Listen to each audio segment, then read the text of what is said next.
Il est 5 heures de l'après-midi, la mousson ajoute à la tristesse de la situation. L'aéroport, vous venez de le voir, est vide, les vols internationaux sont déroutés vers Singapour. Les villages paraissent désertés, ce sont des villages malais, les kampungs à droite et à gauche de la route. Sur la route de l'aéroport, d'ordinaire si fréquentée, nous nous dirigeons sous escorte militaire vers un hôtel où sont regroupés tous les journalistes.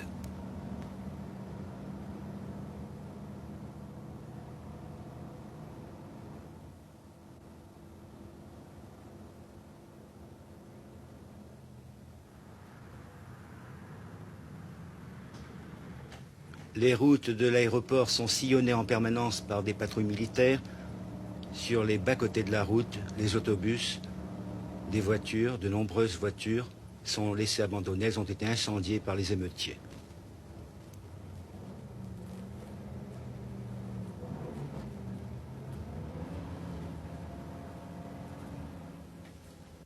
Et durant le couvre-feu, que se passe-t-il exactement à Kuala Lumpur? Eh bien, les gens ont très peur, ils restent chez eux. Les Chinois jouent au mahjong et les Malais parlent, comme d'habitude, sur les terrasses de leur petite maison en bois. Ceux qui sortent le font en leur risque et péril, comme nous maintenant. Pour quelle raison? Les gens ont très peur de l'armée. La police inspire confiance, et d'ailleurs la police ne tirerait pas, à moins de légitime défense, ne tirerait pas sur les gens qui circulent pendant le couvre-feu. Mais l'armée a des ordres très stricts. Certains régiments qui viennent de Bornéo sont composés de gens qui ne parlent ni le malais ni l'anglais. Et Ils sont très nerveux. Qui sont extrêmement nerveux, oui. Hier, en rentrant du quartier chinois, prenant un virage un peu rapidement, le bruit des pneus, le crissement des pneus a réveillé un soldat de faction et il a tiré en direction de la voiture. Il a eu très peur, comme vous le pensez. Et à propos du ravitaillement? Le ravitaillement a été difficile pendant les 4 premiers jours. Le gouvernement, l'armée, la police maintenant organisent des convois qui transportent du riz et des nourritures essentielles comme l'huile, le sucre dans des boutiques de détail.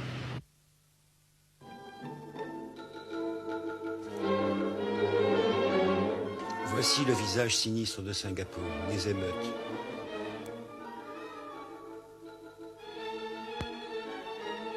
Le bilan des émeutes raciales est lourd. Plus de 200 morts, de nombreux blessés, 140 voitures incendiées, plus d'une centaine de maisons brûlées, 2500 arrestations.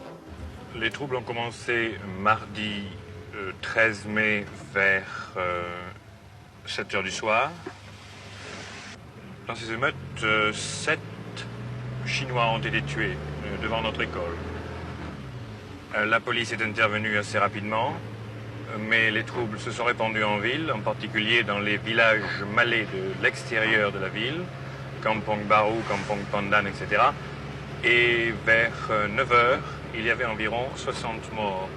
Vers minuit, 200.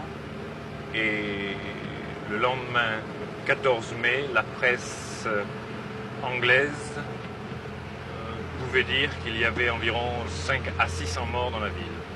Et ces victimes appartenaient à la communauté chinoise ou bien à la communauté malaise? Mélangés. Il y avait des Chinois et des Malais, mais une grosse majorité de Chinois. En principe, ce sont des Chinois qui sont tués. Ce sont des Chinois qui ont été tués dans... Et comment expliquer cela?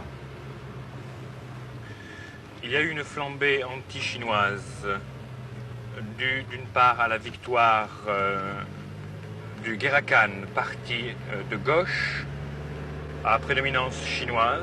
Il comporte également des Indiens, mais c'est un parti surtout d'influence chinoise. Et les Malais ont pris peur peut-être? Les Malais ont eu peur que les Chinois contrôlent le gouvernement. En fait, ce parti du Gerakan contrôle les 3 États les plus riches de Malaisie. Il y a eu une maladresse probablement qui a été de les réunir dans cette avenue. Et lorsque le sang a été versé, l'inévitable s'est produit dans toute la ville. Tête coupée, bras arrachés, nous avons vu cela à quelques mètres. Et les Chinois se sont également pris à des Malais. Oui, alors les Chinois ont immédiatement réagi et s'en sont pris à des Malais, particulièrement dans un cinéma du centre de la ville. Ils ont attaqué le cinéma et tué, blessé plusieurs familles malaises. Donc pas de quartier de tous les côtés. Pas de quartier, absolument pas.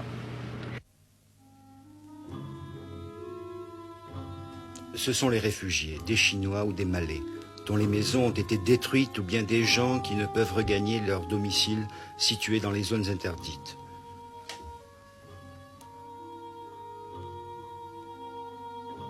Un Français habitant la Malaisie depuis 23 ans nous explique maintenant comment le passé éclaire le présent. Peut-on expliquer ce qui vient d'arriver en faisant référence au passé?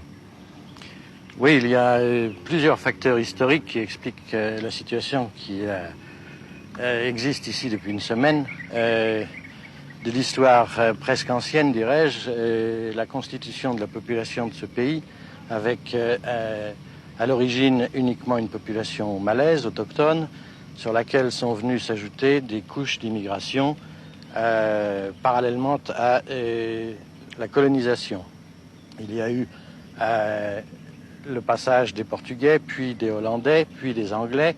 Et à mesure que ces gens mettaient le pays en valeur et le développaient, il y a eu des apports de population chinoise et des apports de population indienne qui sont arrivés progressivement au cours du 19e siècle et la première partie du 20e siècle. Il n'y a pas eu assimilation de toutes ces populations.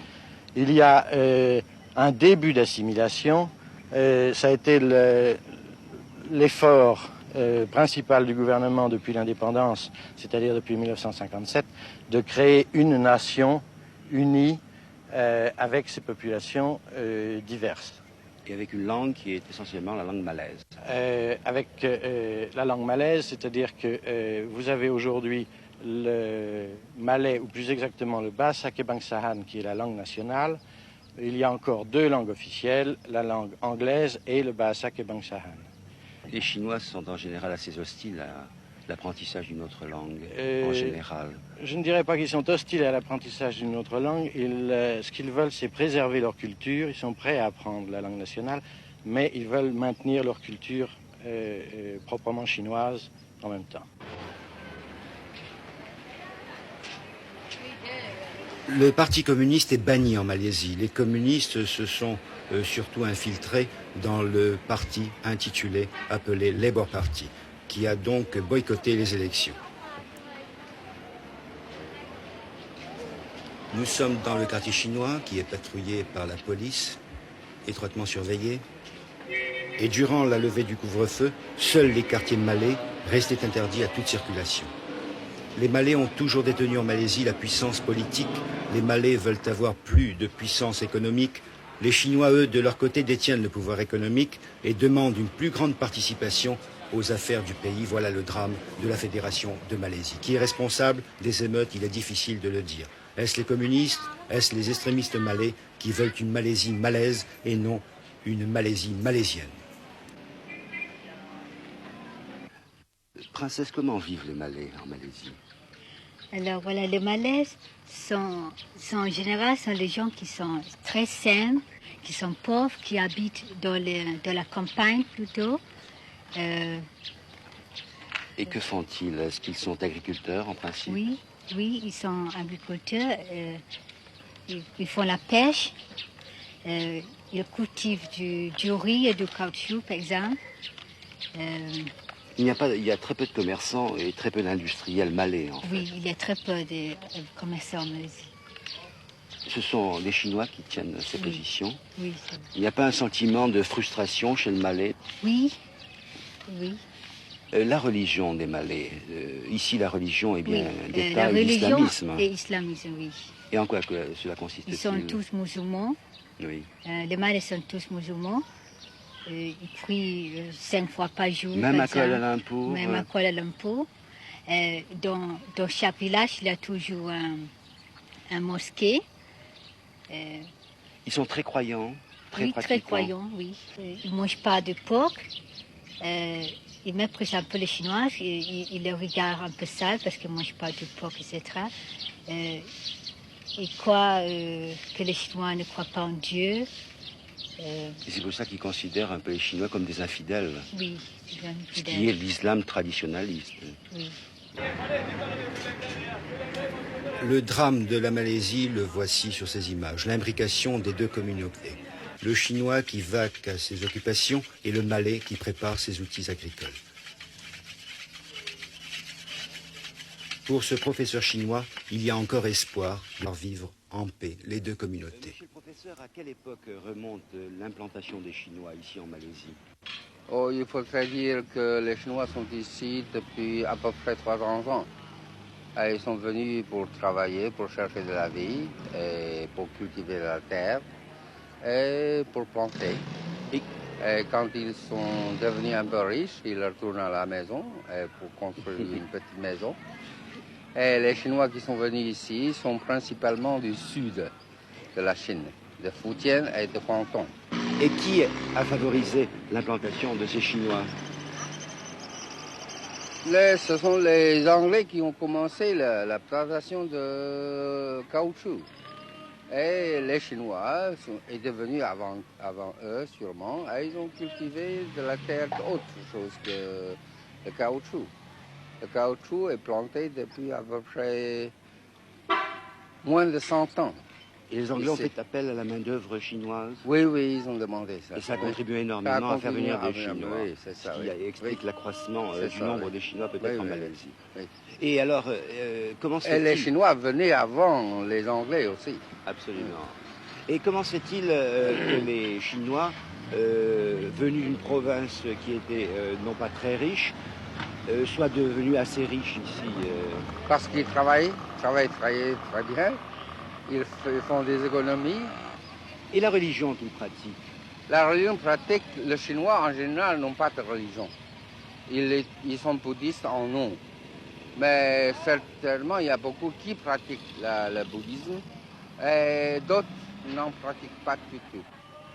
Et au point de vue économique, actuellement, quels sont les domaines dans lesquels les Chinois sont privilégiés? Oh, ils sont des industriels, ils font des commerces. Ils sont des ouvriers, ils sont des mécaniques. Ce sont des gens qui habitent les villes en principe? Ils sont dans les villages aussi. Oui, il y a beaucoup de fermiers. Oui, mais enfin, la majorité des Chinois... La majorité des Chinois est dans la ville. Et dans la ville. Oui. Et les Chinois, comme dans le sud-est asiatique, tiennent tout le commerce du grain ici, de distribution, tout ce qui est important. On peut dire le deuxième ordre. Ce sont les étrangers qui tiennent le premier. Ah bon? Oui, les grandes banques sont les mains des Anglais ou d'autres et les Chinois viennent nations. En second rang. Oui.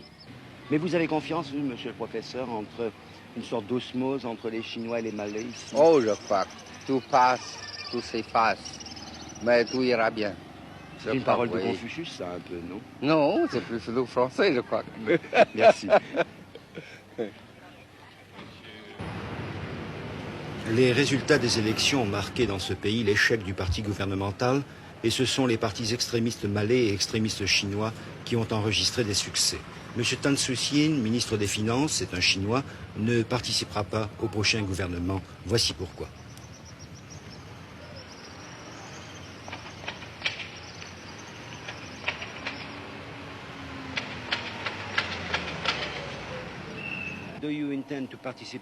Envisagez-vous de participer au prochain gouvernement? Notre parti a décidé de participer seulement au prochain gouvernement provisoire.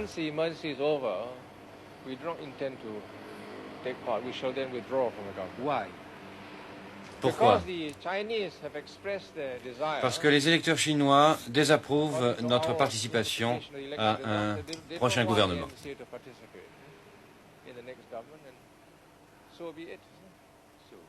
There will be an extremist party and Malay's government. No, I think that is unfair. It will not be an extremist government, but it will be a Malay government, I agree. En Malaisie, il y a 4,5 millions de Chinois pour 5,5 millions de Malais.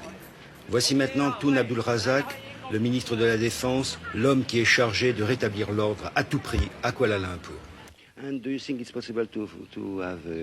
Pensez-vous à la possibilité d'un gouvernement sans les Chinois? Je ne crois pas, car ce pays est multiracial et ce fut toujours notre politique d'avoir un gouvernement de coalition comprenant 3 partis représentant les 3 communautés malaises, chinoises et indiennes.